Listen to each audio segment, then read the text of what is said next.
Gadis ini tinggal sendiri, pulang kerja di malam hari, putar musik di telepon, menggoyang dan menari berganti pakaian, berbaring di tempat tidur. Dan sekarang, seorang pria mesum bersembunyi di bawah tempat tidur. Tunggu kesempatannya. Gadis itu bahkan tidak menyadari bahaya yang datang. Tunggu sampai tengah malam. Pria di bawah tempat tidur dengan lembut mengeluarkan cermin. Lihatlah ke cermin dan lihat gadis itu tidur nyenyak. Kemudian dia mengambil masker di bawah tempat tidur dan memakai di wajahnya. Kemudian ambil sebotol larutan. Perlahan merangkak keluar dari bawah tempat tidur. Tuangkan cairan pada kain. Bawa ke mulut gadis itu. Gadis yang tertidur lelap mengalami koma. Pria itu lalu mengangkat selimut wanita itu, menggoyang untuk pergi ke toilet, mulai mandi dan membersihkan. Kemudian pagi-pagi keesokan harinya, diam-diam pergi lagi. Ini juga bukan yang pertama kali.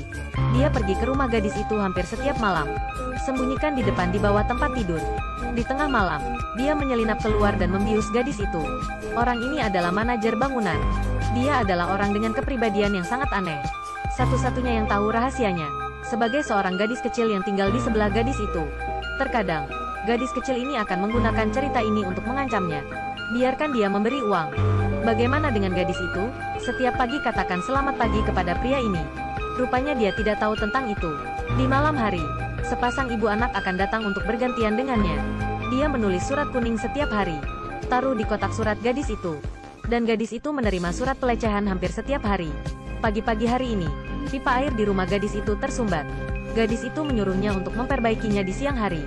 Dia mengambil alat itu dan memasuki rumah gadis itu. Kaitkan kain dari pipa air. Ini yang dia masukkan belum lama. Setelah dibersihkan, sampai sore, dia sekali lagi bersembunyi di bawah tempat tidur gadis itu. Gadis itu masih benar-benar tidak tahu apapun. Pulang kerja, gadis terakhir masih tidak memperhatikan seseorang di bawah tempat tidur. Sampai tengah malam, dia masih mengambil cermin untuk memeriksa. Merangkak dari bawah tempat tidur, dibius gadis itu. Tapi tindak mesumnya tidak berhenti di situ. Dia menyuntikkan semua perlengkapan barang mandi gadis itu. Cairan tidak jelas. Dia memperhatikan bahwa ada banyak pestisida di rumah gadis itu. Ketahuilah bahwa gadis itu sangat takut pada serangga. Jadi keesokan harinya dia membawa telur kecoa. Cat setiap sudut rumah gadis itu. Taruh sedikit lebih banyak buah busuk. Tidak lama kemudian, gadis itu bangun, hanya melihat ke cermin. Melihat sesuatu yang mengambang di wajah. Gadis itu mengira itu karena alergi. Jadi tidak banyak berpikir. Beberapa hari kemudian, wanita lelah bangun untuk mandi. Hanya melihat ke cermin. Terkejut, apa yang ada di wajahnya semakin serius. Dan baru bangun di pagi hari. Semakin merasa lelah. Sepertinya berapa banyak tidur yang dapatkan. Tidak merasa lebih baik. Dia bahkan tidak berani melihat ke cermin di pagi hari.